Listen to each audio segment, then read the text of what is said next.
another race where, again, I'm going to open it to the floor. Any horse people want to flag up?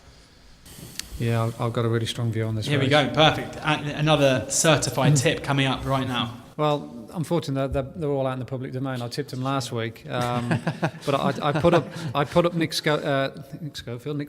Dan Skelton's horse. You put up Nick Schofield. Nick doesn't even know what he's riding yet. I put up Dan Skelton's horse, Nubi Negra. I think this is a really shrewd bit of training by Dan. He won with it first time out at Market Raising, a good time figure, and then he took it to Cheltenham to have a bit of a sight at the track, albeit over the new course when he finished second to Apple Shakira. But actually going down to this last, the two of them were still on the bridle, and you thought, oh God, Apple Shakira's in trouble here. And then obviously the better horse, the Grade 1 horse, just went away from him.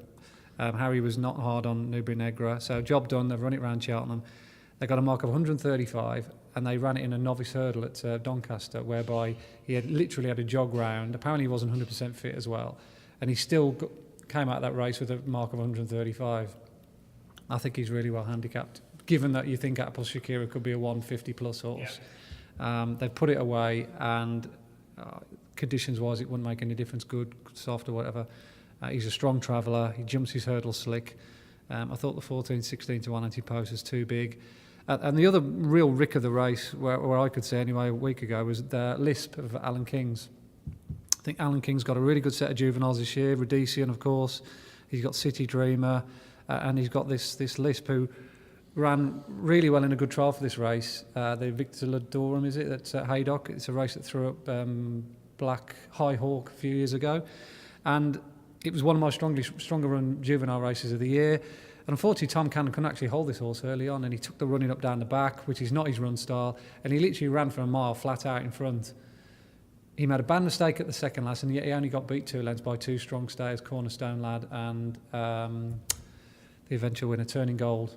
And Furlong per Furlong, that was the best time in the card. They ran the last circuit quicker than Donna's Diamond, then Chef de Zobu, who won for Nicky Henderson. He actually, that juvenile race actually beat Chef de Zobu by 35 lengths. So you know that's a really good juvenile. Yeah. Hills went 40 to 1 after that race. That's not around anymore, Andy. You've seen to that. Absolutely ridiculous for a quality horse. So those are my two against the field. I think they both go into the race with excellent credentials, and I'll be disappointed, to say the least, if one of those two doesn't finish in the first 4. So Nuba Negra and Lisp are my two. Nuba Negra 10 to 1 pretty much across the board, and Lisp, there's still a bit of 20s around. That's still too big. Non-runner bet at 365. Anyone to add anything to that for Fred Winter? I tell you, Nuba Negra was lightly penciled down on my sheet, but I didn't know how much value was still left in the price it was. I'd rather see them on the day now, to be honest. Did that price disappear when the yellow star came across his name on the Oddschecker? It should be an 8 to 1 the field race on the day, and exactly. Firms will be betting 5 and 6 places, so if you're not already on, you have got the caveat of getting an extra place or two on the day. Just from a race point of view, I'm lucky enough to win it for Paul Nicholls on Quilando and finish second. You need a horse that stays the trip away for whatever reason. It's probably one of the weakest handicaps of the week, but they go very fast, and they're only 3-year-olds, and nothing really, they sort of turn the bend and they can all fall in the hole. You need a horse that can sort of lay out with the pace but also stay up the hill, and I think top weight's very hard to carry in the race like that. If you actually watched the race last year, Flying Tiger, Richard Johnson, they come from last, and he basically, Richard Johnson put it in the race from 2 out, and it was the only one to really stay on up the hill. So you need a horse that can jump.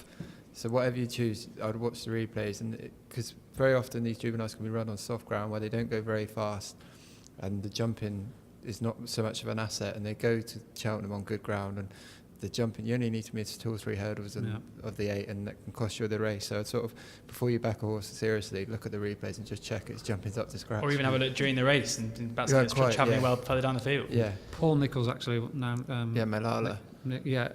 Paul Nicholls got an amazing record in this race. I was doing the stats on it the other night. We did a first and second. I was second. Absolutely, yeah. Remained to see Semaine, was it? I think he's. Mayala's 25 to 1. I think he had the first 2 home a couple of years ago. But I think he's won it 3 times since his inception. They're all French type horses come over France, which often means they're very good jumpers. They're so well schooled as 2-3-year-olds, and And I think that's a massive asset if you've got a horse with plenty of experience, especially in the jumping department in this race. Dickie Johnson, he rode a juvenile for me once at Market Raisin, and it was a poor race, and he won very, very easily, hacked up. He's called Duke of Medina. He actually ran in the Fred Winter, but he's a big outsider. He was only rated in the 50s on the flat, and we ended up off a mark of 137 over hurdles, but he was completely outclassed at Cheltenham. But when he got off him at Market Raisin, I said to him, Triumph hurdle, getting a bit carried away, and he said, he jumps and he stays well, so I wouldn't put you off, Really? Yeah. He said, at the end of the day, these juvenile and handling, cutting the ground, but if they stay well and they jump well, then you can have a lot of fun with them as juveniles, if you know what I mean. So, it's all about staying and it's all about jumping, like they are first season hurdlers, aren't they? So, if they miss one or two, like you say, the game's over.